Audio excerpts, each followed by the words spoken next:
അസ്സലാമു അലൈക്കും. അങ്ങനെ ഇങ്ങ് ഓടിപ്പോവാതെ പെണ്ണേ, നേരത്തെ ഷർട്ടും പിടിച്ച് എന്തൊക്കെയാ ചെയ്യുന്നത് ഞാൻ കണ്ടല്ലോ. ഞാൻ വന്നില്ലേ, ഇനി അത് നേരിട്ടങ്ങ് തെങ്ങേക്ക്. അവൻ കള്ളച്ചിരിയോടെ പറഞ്ഞ് അവളെ വലിച്ച് കൈക്കുള്ളിലാക്കി. എന്ത്? റസിയ പരിഭ്രമം മറച്ചു വെച്ച് അവൻ്റെ നേരെ നോക്കി. ഷിബിക്കയുടെ കണ്ണുകളിൽ നോക്കും തോറും പ്രണയം കൊണ്ട് അന്ധമാകുന്നത് പോലെ. ആ മുഖത്തെ നിറച്ചും സ്നേഹമാണ്. ഓ, ഒന്നും അറിയാത്തതുപോലെ. നേരത്തെ എൻ്റെ ഷർട്ടിനോട് എന്തോ സ്വകാര്യം പറയുന്നതും എന്തൊക്കെ സമ്മാനം കൊടുക്കുന്നതൊക്കെ ഞാൻ നേരിട്ട് കണ്ടല്ലോ. അതിങ്ങ് നേരിട്ട് തന്നേക്കടി. നിന്റെ പ്രാണനായകൻ എങ്ങനെ മുന്നിൽ വന്ന് നിൽക്കുന്നത് കണ്ടില്ലേ നീ? അവൻ്റെ കുസൃതി നിറഞ്ഞ വാക്കുകൾ കേട്ടതും റസിയ നാണിച്ചു പോയി. എല്ലാം കണ്ടിട്ടുണ്ട്. അവൾക്ക് അവനെ മുഖമുയർത്തി നോക്കാൻ വല്ലാതെ ചമ്മൽ തോന്നി. പ്ലീസ് താ മോളെ, നിന്റെ മെസ്സേജ് കണ്ടപ്പോഴേക്കും പ്രതീക്ഷയോടെ ഓടി വന്നതല്ലേ നിന്റെ ഷിബിക്ക. നേരത്തെ ശബ്ദം പോലെയുള്ള അവൻ്റെ ശബ്ദം കാതോരമത്തി ഉടലൊന്നാകെ പടരുമ്പോൾ അടിവയറ്റിൽ മഞ്ഞുമഴ പെയ്യുന്നത് പോലൊരു കുളിരിൽ അവളുടെ ഉടലും ഒരുപോലെ കോരിത്തെരിച്ചു. വേണ്ട ഷിബിക്ക, ഞാൻ പോട്ടെ. തരുന്നുണ്ടോ ഇല്ലയോ? ഷിബിലി തെല്ല് പരിവത്തോടെ ചുണ്ട് കൂർപ്പിച്ചതും അവൻ പിണങ്ങുമോ എന്ന തോന്നലിൽ ആ ചുണ്ടിൽ അമർത്തിയുരുമ്മ വെച്ചു. ഹാപ്പി ബർത്ത്ഡേ ഷിബിക്ക, പതിഞ്ഞ ശബ്ദത്തിൽ പറഞ്ഞവൾ അവനിൽ നിന്ന് അടുത്തു മാറും മുമ്പേ. തടിച്ച് ഗുണ്ടുമുളക് പോലെ ആയല്ലോ നീ. അവളുടെ കവിളിൽ പതിയൊന്ന് വിരല കൊണ്ട് തലോടെ അവൻ പറഞ്ഞു. ആണ് ഷിബിക്ക, തടി ബോറാവുന്നുണ്ടോ? റസിയുടെ മുഖം ചുളിഞ്ഞു. ഹേയ്, നല്ല ഭംഗിയുണ്ട് കേട്ടോ. ചുള്ളിക്കമ്പ് പോലെ ഇരിക്കുന്നതിനേക്കാൾ നല്ലത് ഗുഡ്മണിയായിട്ട് ഇരിക്കുക. എന്നാലല്ലേ എനിക്കിങ്ങനെ നെക്കി പൊട്ടിക്കാൻ കഴിയൂ. നമ്മുടെ കൊച്ചു ചെറുക്കൻ എന്തു പറയുന്നടേ, നിന്നെ ചവിട്ടാനൊക്കെ തുടങ്ങിയോ? എത്ര സ്നേഹത്തോടെ ആണവൻ കുഞ്ഞിനെ തിരിക്കുന്നത്. അവൻ്റെ കൈ അവളുടെ വയറിന് മുകളിൽ സ്പർശിച്ചതും റസിയയ്ക്ക് എന്തെന്നില്ലാത്ത സന്തോഷം തോന്നി. അവൻ്റെ കൈ തട്ടിയതും അവളുടെ വയറിനകത്തു നിന്നൊരു ചെറിയ ഇളക്കമുണ്ടായി. കുറച്ചൊക്കെ അനക്കുണ്ട്. അവനോടത് പറയുമ്പോൾ അവളുടെ കണ്ണു നിറഞ്ഞ് തൊണ്ട ഇടറിപ്പോയിരുന്നു. നിറഞ്ഞു വന്ന കണ്ണുകളെ തുളുമ്പാൻ അനുവദിക്കാതെ അവൻ്റെ മുഖത്തേക്ക് അപ്പോഴും ചുണ്ടിലൊരു ചെറു ചിരിയുണ്ടായിരുന്നു. തന്നെ മാത്രമല്ലല്ലോ, തൻ്റെ കുഞ്ഞിനെയും അവൻ പരിഗണിക്കുന്നുണ്ടല്ലോ എന്നോർത്ത് റസിയയ്ക്ക് വല്ലാത്തൊരു ഇഷ്ടം തോന്നിപ്പോയി. ചെറുക്കനോ? ഇനിയിപ്പോൾ ആ കൊച്ചു പെണ്ണാണെങ്കിലോ? അവളുടെ ചുടുകളിലേക്ക് കുസൃതി എത്തി. നീ നോക്കിക്കോ, ഇത് ചെറുക്കൻ തന്നെയാ. മോളുട്ടിക്ക് കൂട്ടായി ഒരു മോനുക്കുട്ടൻ. ഷിബിലി ചിരിയോടെ പറഞ്ഞതും റസിയ ഉറക്കെ പൊട്ടിച്ചിരിച്ചു. അവളിങ്ങനെ ചിരിക്കുന്നതൊക്കെ അവന് പുതുമയാണ്. കുപ്പിവളക്കിലുക്കം പോലൊരു ചിരിയാണ് പെണ്ണിന്. ചിരിക്കുമ്പോൾ തെളിയുന്ന നുളക്കുഴി ചേലിൽ അവളെ ഹാദിയെ പോലെ തോന്നിച്ചു. അതേ, ഇങ്ങനെ ഒട്ടി നിന്നാൽ നിന്നെ ഞാൻ വല്ലതുമൊക്കെ കയറി ചെയ്യൂട്ടോ. പിന്നെ ഷിബിക്ക നിൽക്കാൻ കഴിയും മുമ്പ് അത് ചെയ്ത് ഇത് ചെയ്ത് എന്നൊന്നും പറഞ്ഞേക്കരുത്. ഒട്ടൊരു കുസൃതിയോടെ അവൻ പറഞ്ഞതും റസിയ അവൻ്റെ നെഞ്ചിൽ പിടിച്ച് തള്ളി ചിരിയോടെ പുറകിലേക്ക് വന്നു നിന്നു. അബ്ബാ! മോളൂട്ടിയുടെ വിളി കേട്ടാണ് രണ്ടുപേരും ഡോറിനടുത്തേക്ക് നോക്കിയത്. റസിയയും ഷിബിലയും കാണാതായപ്പോൾ തിരക്കി വന്നതാണ് കൊച്ച്. അബ്ബയുടെ പൊന്നുമോളി ഇങ്ങ് വാ. ഷിബിലി അവളെ കൈ നീട്ടി അടുത്തേക്ക് വിളിച്ചു. അവൾ ഓടി വന്നതും ഷിബിലി അവളെ എടുത്ത് ബെഡിലേക്ക് നിർത്തി. റസിയ നേരത്തെ എടുത്ത ഉടുപ്പ് അവളെ ഉടുപ്പിച്ചു. ബെഡിൽ നിന്ന് അവൾ റസിയുടെ മേലേക്ക് ചാടിക്കയറാൻ നിന്നതും ഷിബിലി അവളെ പൊക്കിയെടുത്തു. മോളൂട്ടി ഇനി മേമിയുടെ മേലേക്ക് ചാടൊന്നും ചെയ്യരുതട്ടോ, ഷിബിലി ഒരു മയത്തിൽ കുഞ്ഞിപ്പൊണ്ണിനോട് പറഞ്ഞു. അതെന്താ അബ്ബ ചാതിയാൽ? അതോ മോളൂട്ടി, മേമി എന്തെങ്കിലും ചെയ്താൽ മേമിയുടെ വയറ്റിലുള്ള കുഞ്ഞുവാവയ്ക്ക് വേദനിക്കും. അവൻ കരയും. പാവല്ല നമ്മളെ കുഞ്ഞാവ. അവൻ മുഖമൊക്കെ വല്ലാതെയാക്കി മോളൂട്ടിയോട് പറഞ്ഞു. കുഞ്ഞാവയോ? എവിടേ? മോളൂട്ടി അതിശയത്തോടെ ചോദിച്ചു. അതൊക്കെയുണ്ട്, ദേ ഇവിടെ.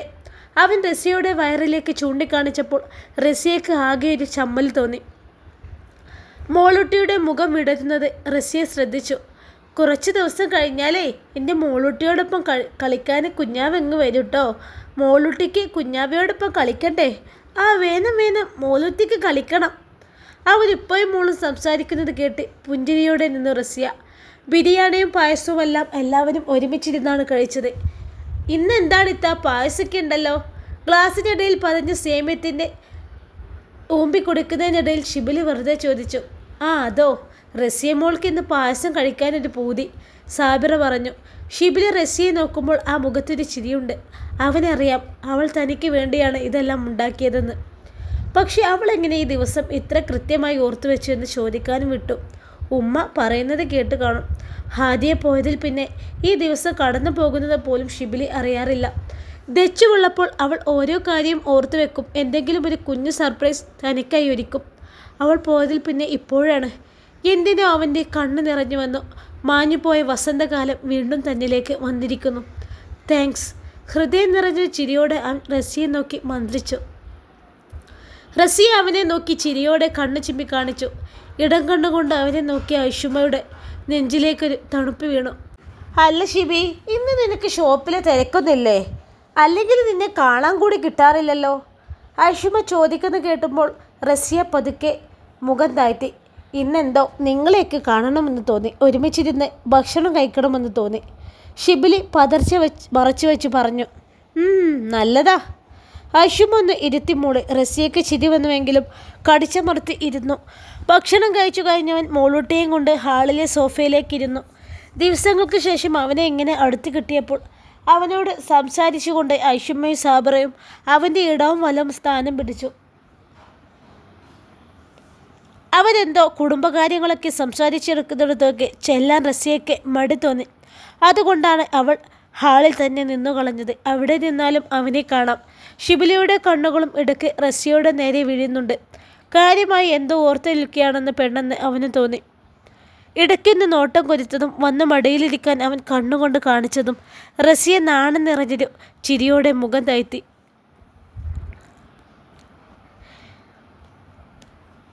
നിസാമിൻ്റെ വീടിന് മുമ്പിലായി വന്നു നിർത്തിയ ഓട്ടോയിൽ നിന്ന് മുഫീദ പുറത്തേക്കിറങ്ങി ഹാൻഡ് ബാഗ് തുറന്ന് ഓട്ടോക്കാരനുള്ള കാശ് എടുത്തു കൊടുത്തു.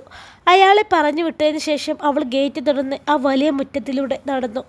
ദിവസങ്ങൾക്ക് ശേഷം ഇന്ന് തൻ്റെ ഇത്താത്തയെ കാണാൻ പോവുകയാണ്. അതിൻ്റെ ഒരു സന്തോഷമുണ്ട് അവളുടെ മുഖത്ത്. നിസാംക്കയുടെ വീട്, ഇവിടെ തൻ്റെ ഇത്താത്തയുണ്ട്. ഓർത്തതും അവളുടെ കണ്ണുകൾ തിളങ്ങി.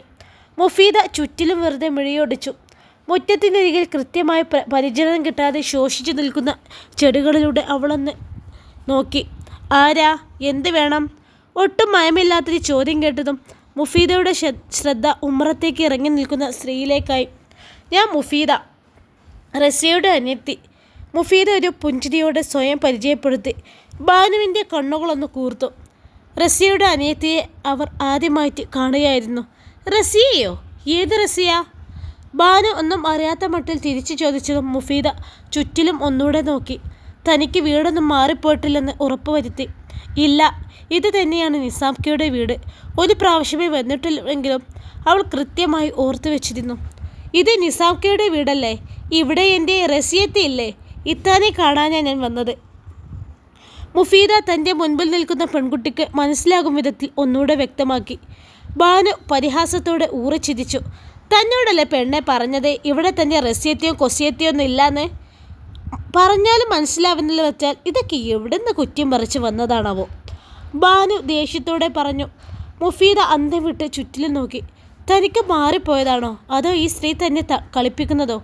അതോ ഇവർക്ക് വല്ല തലക്ക് കുഴപ്പമുണ്ടോ? ചിന്തകൾ കാട് കയറും മുമ്പേ മറ്റൊരാൾ കൂടി ഉമ്മറത്തേക്ക് ഇറങ്ങി വന്നു. ബാനു, ഇഷാമാണ്. ബാനു മുഫീദയോട് സംസാരിക്കുന്നത് ഹാളിലിരുന്ന് അവൻ കേൾക്കുന്നുണ്ടായിരുന്നു. ഇഷാമിൻ്റെ മുഖത്തെ കടുപ്പം കണ്ട് ബാനു വന്ന് വിളറി. ഇവിടെ നടന്ന സംസാരം അവൻ കേട്ടിട്ടുണ്ടെന്ന് ആ മുഖത്തെ ദേഷ്യം കണ്ടാൽ വ്യക്തമാണ്. മുഫീദ അവരെ രണ്ടുപേരെയും മാറി നോക്കി മുറ്റത്ത് തന്നെ നിന്നു. എന്താ ബാനു, നിനക്ക് റസിയെ അറിയില്ലേ? ഇത്ര പെട്ടെന്ന് നീ അവളെ മറന്നുപോയോ? ഇഷാമിൻ്റെ ചോദ്യത്തിൽ ബാനുവിൻ്റെ മുഖത്തെ രക്തം വറ്റി. അവൾ മുഫീദയുടെ നേരെ ഒന്ന് നോക്കി. എന്തോ ഇഷാം അങ്ങനെ ചോദിച്ചപ്പോൾ മുഫീദയുടെ ഉള്ളിലൊരു പ്രതീക്ഷയുടെ വെട്ടം തെളിഞ്ഞു. അവൾ ഇഷാമിനെ തന്നെ ഉറ്റുനോക്കി നിൽക്കുകയായിരുന്നു. ലിബയുടെ കുറ്റസമ്മതം കഴിഞ്ഞതിൽ പിന്നെ ഇഷാമിൻ്റെ ഈ ഭാവമാറ്റം ഇങ്ങനെയാണ്. റസിയെ തെറ്റ് ചെയ്തിട്ടില്ലെന്ന് അറിഞ്ഞത് മുതൽ അവളെ ഓർത്ത് അവന് വല്ലാത്തൊരു കുറ്റബോധവുമുണ്ട്. ആരെയും ഞാൻ മറന്നിട്ടൊന്നുമില്ല ഇഷാംക്ക. ഓർത്തു വെക്കാൻ മാത്രം അവളെ വീട്ടിൽ ആരുമല്ലല്ലോ ഇപ്പോൾ. കെട്ടി ഇങ്ങോട്ട് കൊണ്ടുവന്നാൽ തന്നെ കയ്യിലിരിപ്പ് കാരണം അവളെ ഉപേക്ഷിച്ച് ഇറക്കി വിട്ടില്ലേ? അവന് വേണ്ടാത്ത അവൻ്റെ ഭാര്യയെ പിന്നെ ഞാൻ എന്തിനെ ഓർത്തു വെക്കണം? ബാനു ഇടയിൽ കയറി പറഞ്ഞു. ഇവരെന്തൊക്കെയാണ് പറയുന്നത്? എൻ്റെ ഇത്തയെ ഉപേക്ഷിച്ച് ഇറക്കി വിട്ടെന്നോ? എങ്ങോട്ട്? അങ്ങനെ ഇറക്കി വിട്ടാൽ ഇത്താത്ത വീട്ടിലേക്ക് വരേണ്ടതല്ലേ? ഒരുപടി സംശയങ്ങൾ നുരഞ്ഞു പൊന്തി മുഫീദയുടെ നെഞ്ച് പതച്ചു. ബാനു, മതി, നിർത്ത്. ഇനി ഒരു അക്ഷരമിണ്ട വായ തുറക്കരുത് നീട്ടോ. ഇഷാം ശാസനയോടെ ബാനുവിനെ വിളിച്ചു.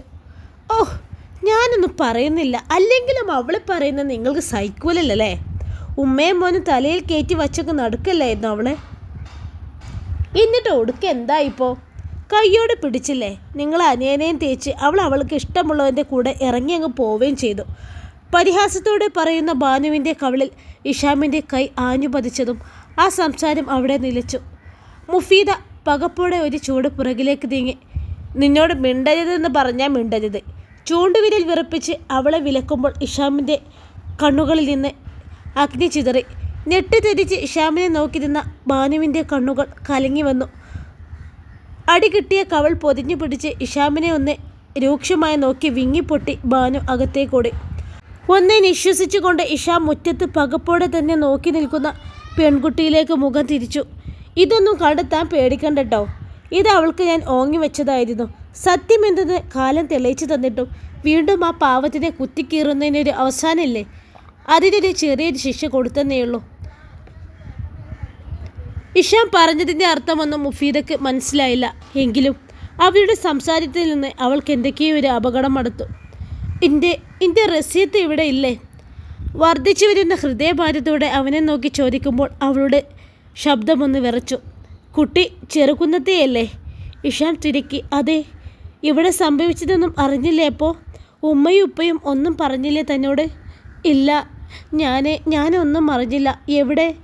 എൻ്റെ ഇത്താക്ക് എന്താ സംഭവിച്ചത്? അവൾ ആശങ്കയോടെ തിരക്കി. തൻ്റെ ഇത്താത്ത ഇപ്പോൾ ഇവിടെയല്ല താമസം. അവിടെ ഷിബിലിയുടെ വീട്ടിലാണ്. ഒരു തെറ്റിദ്ധാരണയുടെ പേരിൽ ഉണ്ടായ കോലാഹലങ്ങൾ റസിയെ അവിടെ എത്തിച്ചു. എല്ലാം വിധിയായിരിക്കും. അവളുടെ നന്മ മനസ്സിലാകാതെ അവളെ കുത്തിക്കയറാൻ നിൽക്കുന്നവരുടെ ഇടയിലെ പടച്ചോനെ അവളെ രക്ഷിച്ചതായിരിക്കും. അവനിൽ നിന്നൊരു നോവ് തിങ്ങിയ നെടുവീർപ്പ് ഉയർന്നു. എല്ലാം തൻ്റെ വീട്ടുകാർക്ക് അറിയാം. കുട്ടി അങ്ങോട്ട് ചെന്നാൽ ഇത്തയെ കാണാം. എന്താണ് ഉണ്ടായതെന്ന് ഇത്താത്തയോട് നേരിട്ട് തന്നെ ചോദിച്ചോളൂ. കൂടുതൽ വിശദീകരിക്കാൻ താല്പര്യമില്ലാത്തതുപോലെ പറഞ്ഞു നിർത്തി ഇഷാം. അയാൾ വിരൽ ചൂണ്ടിയെടുത്തേക്ക് നോക്കി വിറങ്ങലിച്ചു നിന്നു മുഫീദ. ഐഷുമ്മയാണ് മുഫീദയെ ആദ്യം കണ്ടത്. അവർക്ക് അവളെ മനസ്സിലായില്ല. എൻ്റെ ഇത്താത്ത എവിടെയുണ്ടോ? ഒരു കിതപ്പോടെ ചോദിച്ചവൾ. ഇത്താത്തയോ? ആര്? റസിയമോളെയാണോ? തൻ്റെ മുമ്പിൽ നിൽക്കുന്ന പെൺകുട്ടിയെയും റസിയയും എവിടെയൊക്കെ ചെറിയ സാമ്യമുള്ളതുപോലെ തോന്നി അവൾക്ക്. മുഫീദ അത് എന്ന് തല അനക്കി. റസിയ മോളെ! ഐഷുമ്മ അകത്തേക്ക് തലയൊന്ന് എത്തിച്ച് സ്നേഹത്തോടെ വിളിച്ചു. ഇതാ വരുന്നുമ്മ. മുഫീദയുടെ ഉള്ളിലെരിയുന്ന കനൽക്കട്ടക്ക് മുകളിൽ ആരോ വെള്ളം തളിച്ചതുപോലെ തണുപ്പിച്ചതുപോലെയായിരുന്നു ആ ശബ്ദം. ധൃതി പിടിച്ച് ഓടൊന്നും വേണ്ട റസിയ, പതിയെ വന്നാൽ മതിട്ടോ. അവളെങ്ങനും ഓടിപ്പിടിച്ച് വരുമോ എന്ന തോന്നലിൽ കരുതലോടെ പറഞ്ഞു ഐഷുമ്മ. കുട്ടിയെ എനിക്ക് മനസ്സിലായില്ല. ആരാ? ഞാൻ അനിയത്തിയാണ്, റസിയൻ്റെ അനിയത്തി. മുഫീദയുടെ ശബ്ദം പതിഞ്ഞു. മുഫീദ എന്നല്ല പേര്. എപ്പോഴും റസിയ പറയാറുണ്ട് അനിയത്തിയെക്കുറിച്ചു. ഐഷുമ്മ ഇങ്ങനെ പറഞ്ഞപ്പോൾ മുഫീദയുടെ തൊണ്ടയിലേക്ക് ഒരു സങ്കടം ഇരമ്പിയെത്തി. കുറച്ച് ദിവസത്തെങ്കിലും ഉമ്മയുടെ വാക്കും കേട്ട് ഞാൻ എൻ്റെ ഇത്തയെ മറന്നുവല്ലോ റബ്ബേ. ഞാൻ മറന്നാലും ഇത്ത തന്നെ മറന്നിട്ടില്ല എന്നല്ലേ അതിനർത്ഥം? മുഫീദയുടെ കണ്ണിൽ കണ്ണുനീർ തളം കെട്ടി. ഓഹോ, എന്നാലും ഇപ്പോഴെങ്കിലും അന്വേഷിച്ച് വരാൻ തോന്നിയല്ലോ അനിയത്തിക്ക്. നല്ല കാര്യം. ഇനി അവിടെ തന്നെ നിൽക്കാതെ അകത്തേക്ക് കയറിക്കോ. ഇവിടെ ആരും തടിയൊന്നുമില്ല.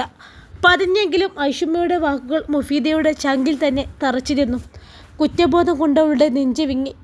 അകത്തേക്ക് കയറും മുമ്പേ പാദചാരിയെ വാതിൽ തുറന്നു വരുന്ന റസിയെ കണ്ടതും മുഫീദ ആ അവസാന പടിക്കെട്ടിൽ നിന്ന് തന്നെ നിന്നുപോയി. കണ്ണുനീർ പാടകെട്ടി അവളുടെ കാഴ്ചയ്ക്ക് മങ്ങലുണ്ടാക്കി. ഇത്താത്ത! ഇടർച്ചയോടെ വിളിച്ചു മുഫീദ. മുഫീദയെ കണ്ടതും റസിയുടെ മുഖം പൂനിലാ വിധിച്ചതുപോലെ തിളങ്ങി. മുഫി! അനിയത്തിയെ കണ്ട ആഹ്ലാദത്തിൽ മറ്റെല്ലാം മറന്നവൾ പാഞ്ഞു വന്നു. അവൾക്ക് തൊട്ടു മുൻപിലുള്ളത് സ്വപ്നമാണോ എന്നറിയാൻ കൺപീലിയൊന്ന് വീശി തുറന്നു നോക്കി. അതെ, തൻ്റെ കൂടപ്പിറപ്പ് തന്നെയാണ്. തൊട്ടടുത്ത നിമിഷം സുനാമി പോലെ സ്ഥലകാല ബോധമില്ലാതെ അവളിലേക്ക് ഒട്ടിയിരുന്നു റസിയ. സുഖാണോ കുഞ്ഞെ നിനക്ക്? മുഫീദയുടെ മുഖത്തും തലയിലുമൊക്കെ സ്നേഹത്തോടെ തലോടുമ്പോൾ എന്തോ അവളുടെ കണ്ണുകളിൽ നിന്ന് കണ്ണുനീർ തുളുമ്പിയിരുന്നു. കുറച്ച് സമയത്തേക്ക് ചുറ്റിലുമുള്ളതെല്ലാം മറന്നുപോയ റസിയ ഐഷുമ്മയെന്ന് ചുമച്ചപ്പോഴാണ് അവരവിടെ ഉണ്ടെന്ന് പോലും ഓർക്കുന്നത്. ഉമ്മ, ഇത് മുഫീദ, എൻ്റെ അനിയത്തി. മുഫീദയെ ചേർത്ത് പിടിച്ചവൾ ചിരിയോടെ ഐഷുമ്മക്ക് പരിചയപ്പെടുത്തി. അവളുടെ സന്തോഷം കണ്ട ഐഷുമ്മ പിന്നൊന്നും പറയാതെന്ന് ചിരിച്ചു. മകനെ പോലെ തന്നെ ആ പാവം പെണ്ണിൻ്റെ മുഖം വാടുന്നത് ആ ഉമ്മക്കും ഇഷ്ടമല്ലല്ലോ. ഇപ്പോൾ അവർക്കെല്ലാം ഒരുപോലെ പ്രിയപ്പെട്ടവളാണ് റസിയ. അകത്തേക്ക് വാ. റസിയ ഉത്സാഹത്തോടെ മുഫീദയുടെ കൈ പിടിച്ച് അകത്തേക്ക് കൂട്ടി. ഹാളിലേക്ക് വന്നവൾ 2 കസേര നീക്കിയിട്ട്, ഇരിക്കും മുഫി. അതിലൊന്നിലേക്ക് മുഫീദയെ പിടിച്ചിരുത്തി. ഇത്താൻ്റെ സ്നേഹപ്രകടനങ്ങളൊക്കെ കണ്ട് മുഫീദ നിർവികാരമായിരുന്നു. കുറ്റബോധം കൊണ്ടവളുടെ നെഞ്ചിൽ ഒരു കല്ല് കെട്ടി വെച്ചതുപോലെ ഭാരം അനുഭവപ്പെടുന്നുണ്ടായിരുന്നു. അവൾ തൻ്റെ ഇത്തയിലെ മാറ്റങ്ങൾ നോക്കി. കുറച്ച് തടി വെച്ചെന്ന് വെച്ചാൽ ഒരു മാറ്റവുമില്ല. തന്നെ സ്നേഹത്തോടെ പൊതിയാറുള്ള ആ പഴയ പെരുമാറ്റം തന്നെ. ഇപ്പോഴും ഇത്തയോട് ചോദിക്കാനുള്ള ഒരു കുന്നു ചോദ്യങ്ങൾ നെഞ്ചിനകത്ത് കിടന്ന് വിങ്ങിക്കൊണ്ടിരിക്കുന്നു. മോളെ, നീ എങ്ങനെയാ വന്നത്? ഉമ്മാക്കറിയോ നീ ഇങ്ങോട്ട് വന്ന കാര്യം? ഉമ്മയെ പറയുമ്പോൾ റസിയുടെ ശബ്ദം തണുത്തു. ഇല്ല ഇത്ത, ആരോടും പറയാതെയാണ് ഞാൻ വന്നത്. മുഫീദ പരുക്കൻ സ്വരത്തിൽ പറഞ്ഞു. എന്തിനാ മോളെ വെറുതെ? ഉമ്മയെങ്ങാനും അറിഞ്ഞാൽ? റസിയുടെ സംസാരത്തിൽ വാത്സല്യത്തോടൊപ്പം ആകുലതയും കലർന്നു. എന്നെക്കുറിച്ചോർത്ത് ഇത്താക്കൊരു ഭയം വേണ്ട. ഉമ്മാക്കുള്ള മറുപടി ഞാൻ കൊടുത്തോളാം. ഇത്രയും ദിവസം അവരെ വാക്ക് കേട്ട് തുള്ളിയില്ലേ ഞാൻ? ഇത്തയോട് അകലം കാണിച്ചില്ലേ ഞാൻ? എന്നിട്ട് എന്തുണ്ടായി? ഇനി എനിക്കെല്ലാം അറിയണം. എന്താണ് എൻ്റെ ഇത്തയുടെ ജീവിതത്തിൽ സംഭവിച്ചത്? ഇത്ത എങ്ങനെയാണ് ഇവിടെ എത്തിയത്? നിസാംക്ക. മുഫീദ നിസാമിൻ്റെ പേര് പറഞ്ഞതും റസിയുടെ വിരലുകൾ അവളുടെ ചുണ്ടിന് മീതെ അമർന്നു. ദുഷ്ടനായ നിസാമിൻ്റെ ഓർമ്മയിൽ പോലും അവൾക്ക് ഉൾക്കിടലമുണ്ടായി. മുഫീദ ദയനീയതയോടെ അവളെ നോക്കി. വേണ്ട മുഫി, ആ പേര് ഇനി എന്നെ ഓർമ്മിപ്പിക്കരുത്. എല്ലാം മറക്കാൻ ശ്രമിക്കുകയാണ് ഞാൻ. അവനെക്കുറിച്ച് ഇനിയൊന്നും പറയാൻ കഴിയില്ലെന്ന പോലെ ചുണ്ടുകൾ കടിച്ചു പിടിച്ചവൾ ജനാലയുടെ നേരെ തിരിഞ്ഞു. ഇത്ത, ഞാൻ. മുഫീദ എഴുന്നേറ്റ് വന്നതും അവളുടെ തോളിൽ കൈവച്ചതും അവളുടെ തട്ടം തോളിലേക്ക് ഊർന്നു വീണു. അവൾ കരയുകയാണെന്ന് മനസ്സിലാക്കിയ മുഫീദ അവളെ തൻ്റെ നേർക്ക് തിരിച്ചു നിർത്തി. ഇത്തയെ കേൾക്കാൻ തയ്യാറായി അവൾ റസിയുടെ കൈയിനെ പൊതിഞ്ഞു പിടിച്ചു. മുഫി, നമ്മുടെ ഉപ്പയും ഉമ്മയും നിറയെ പൊന്നും പണവും കൊടുത്ത് എനിക്ക് വാങ്ങിത്തന്ന മാരൻ ഒരു ചെകുത്താനായിരുന്നു മുഫി. പറയുമ്പോഴും റസിയുടെ ശബ്ദമിടയുടനൊപ്പം കണ്ണുകളും നിറഞ്ഞൊഴുകി. അയാളുടെ കൂടെ കഴിഞ്ഞ ഒരു ദിവസം പോലും ഈ ഇത്ത സമാധാനം എന്താണെന്ന് അറിഞ്ഞിട്ടില്ല മോളെ. വിവാഹം കഴിഞ്ഞ അന്ന് തന്നെ അയാളുടെ നാവിൽ നിന്ന് ഞാൻ അറിഞ്ഞു.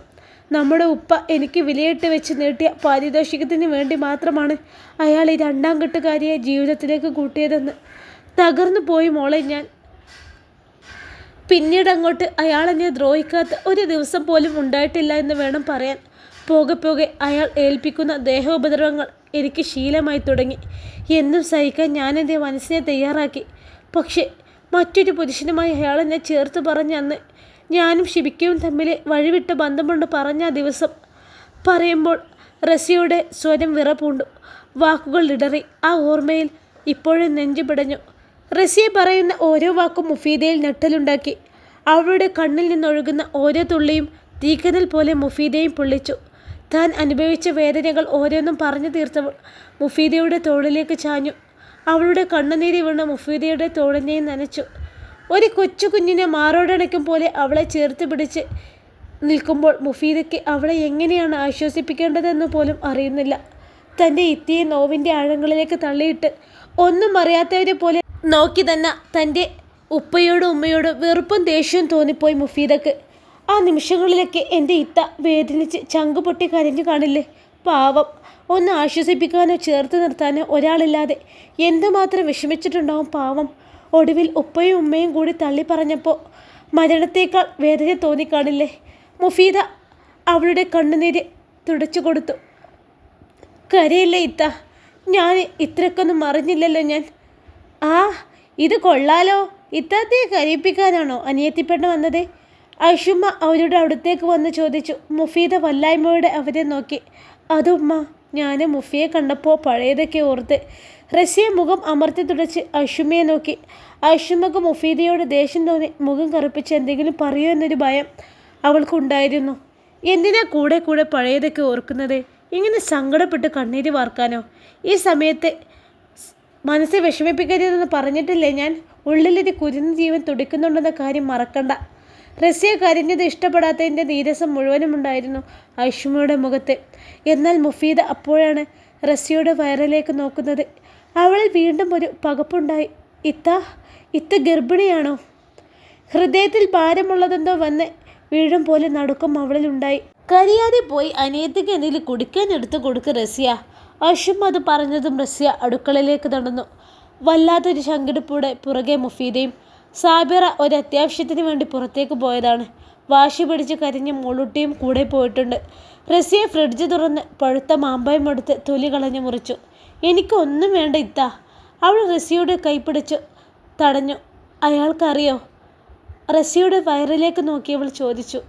അറിയാം. എൻ്റെ കുഞ്ഞിന് വേണ്ടി ഞാൻ മറ്റെല്ലാം മറന്ന് വീണ്ടും അയാളുടെ കൂടെ പോയതാണ്. അവൻ്റെ രത്തിയുമായി പിറക്കാതിരിക്കാൻ വേണ്ടി മാത്രം ഞാൻ അയാളോട് ക്ഷമിച്ചു മുഫി. പക്ഷെ അവിടെയും അയാൾ എന്നെ തോൽപ്പിച്ചു കളഞ്ഞു. അയാളെന്ന് സ്നേഹം നടിച്ച് എന്നെ കൊണ്ടുപോയത് എൻ്റെ കുഞ്ഞിനെ ഇല്ലാതാക്കാൻ വേണ്ടിയായിരുന്നു.